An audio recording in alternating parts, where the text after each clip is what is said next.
Hickok 45 here. Got a couple of nice looking 1911 grips here, don't we? Yeah, boy, it's hard to beat a 1911. I like that one, as you know. Yeah, let's take a look at the other one. Oh, it's not a 1911. Wasn't that funny? It's a Ruger Mark IV, just like the title suggests, but it's a 2245. In case you're not familiar with these, we've done the Hunter, Mark IV, but we've not done anything like this. They make so many different variations of this Mark IV pistol, and it's a very popular pistol. Has been since about 1950-ish. Okay, so that's like what, 70 years.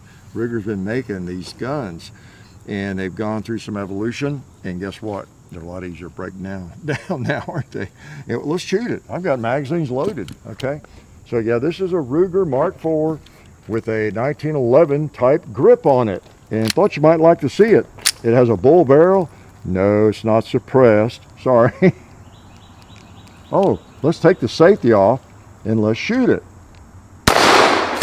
Yeah, hey, now wasn't that interesting? That thing traveled about 4 feet in my direction, if not more.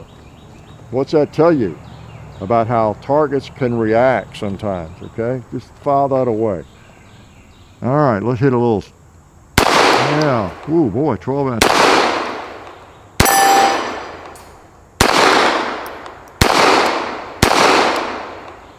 Yeah, do not tell anybody. I just missed that 2 liter 3 times. Let's hit the cowboy. Yeah, I don't shoot 22s enough. I feel guilty about it. I apologize. We don't do enough 22 shooting around here. They're pretty neat, and Ruger makes one of the best ones. They're priced right generally. Been around a long time. And I guess, the Mark 1s, the first ones are just collectible. Did they call it a Mark 1? I think they did. But anyway, the very first ones, if you find one of those, probably in really good shape. There's no telling what they cost now. But I tell you what, one thing that keeps the Mark IV really more enticing for me, and I'm just thinking of shooting this thing for the last week off and on, I need one of these. I do not have a Mark IV. Or one of these Rugers. I really don't. And since they made it so easy to take down, like, look at that. I mean, wow. You're seeing us do that with the Hunter model. It's just, not only did they improve it, it's hard to beat. I mean, wow, if you compare it with other 22 semi-automatics. So pretty cool. Got your round bolt and all that fits so well. I talked about that in the other, maybe I'll link to the other video that we did on the Mark IV. It was the Hunter. It is a beautiful pistol. I actually like it better. This one, again, you're kind of mimicking the 1911 in terms of the grip. And so, I don't know if you were aware of it, a lot of you are, that they make this, and that's why it's called a 2245, because maybe it hasn't been all that long ago that when you think of that kind of grip, you think of a 1911. 45 caliber, and that was the hilarious joke to begin with. It's like a 1911. When you pick it up, it feels, you've got your safety kind of in the same place, and your slide lock and all that. So it does mimic the 1911 in terms of the ergonomics and the controls. Okay, and that might really appeal to you if you like a 1911, or if you don't even like a 1911 that much, but you do like the grip and the thickness of it and the controls and everything. Maybe it just feels more natural to you, and in a 22 especially. Maybe you don't care for a 45, okay, because your thumb safety is just right there and everything's pretty convenient. For me personally, I actually, if I get one of these, it's not going to be this one. Oh no, this is not a very good infomercial, is it?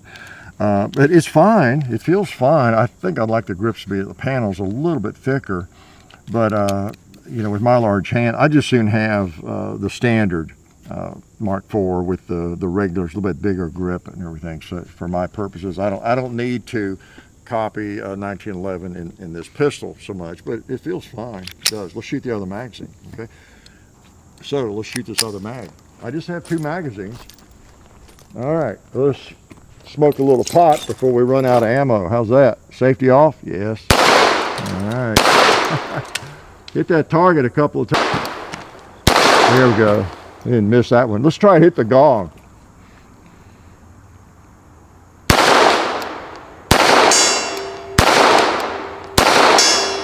Yeah, I heard it. I heard it. It's empty. They're 10-round magazines. You get 2 mags with it. Pretty cool. MSRP is like $409. So just for information, it's got a 5.5-inch barrel, like a 1/16 twist, cold hammer forged. Pretty cool, huh?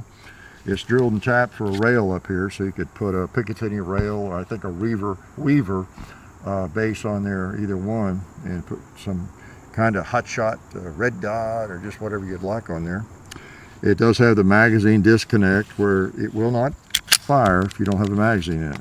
You've got to have that in there, okay, before it will shoot. You pull the trigger. The mag release is reversible, so for you lefties, you've got that, okay.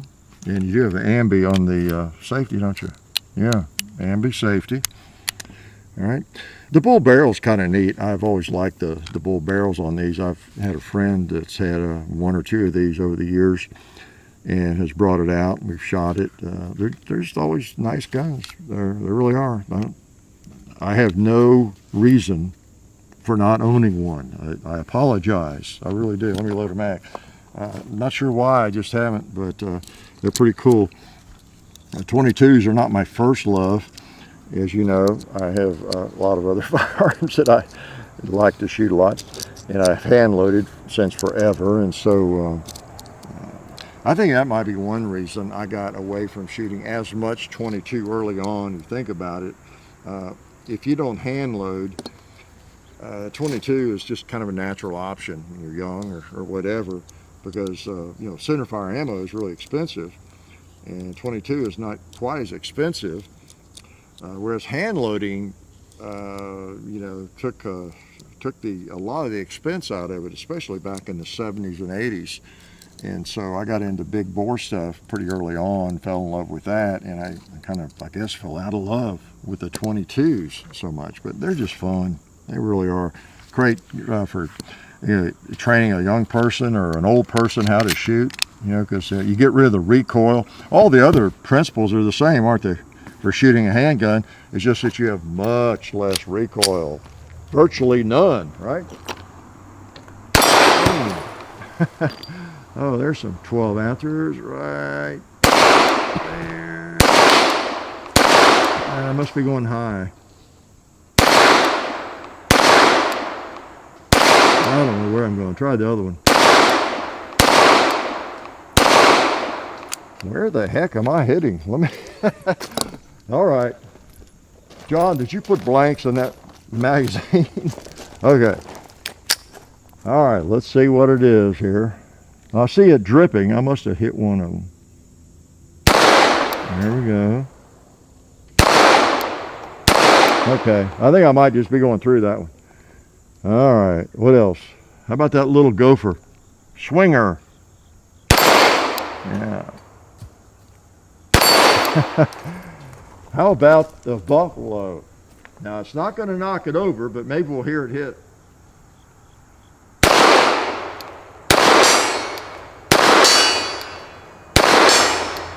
I don't know if I heard that or not. I'll try the gong.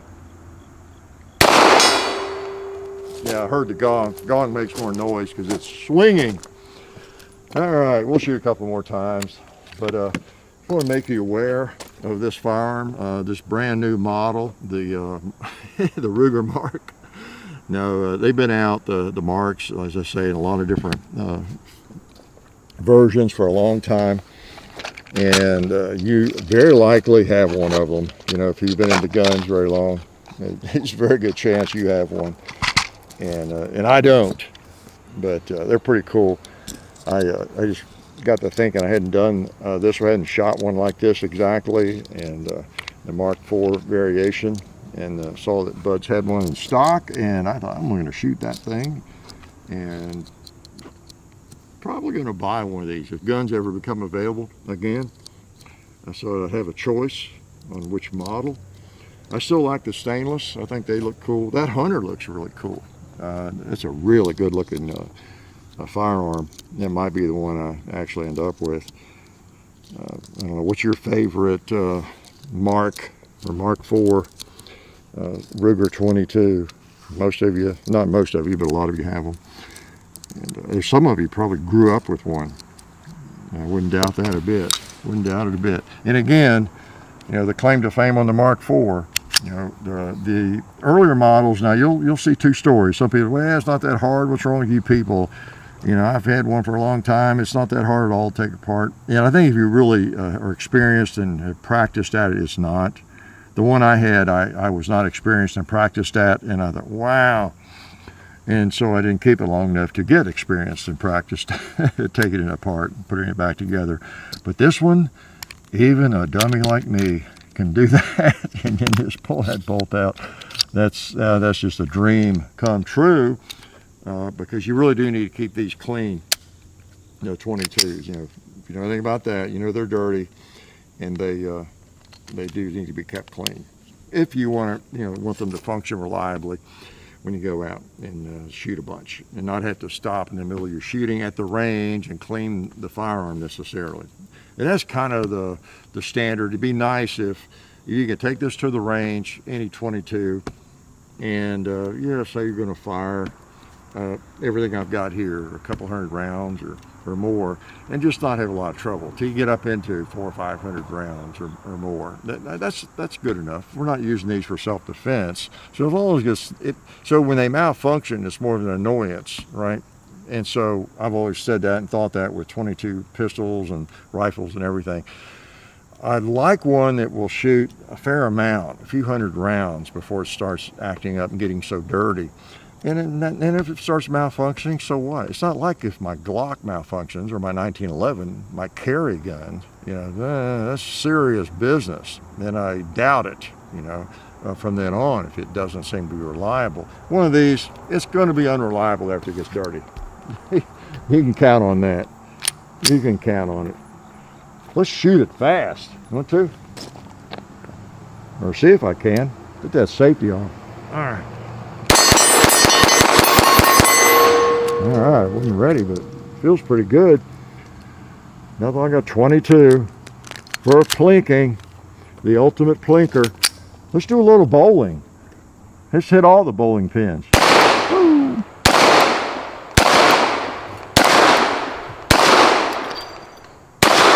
Huh, those didn't fall. They must be hanging on a wire. Let's put the last one or two on the gong.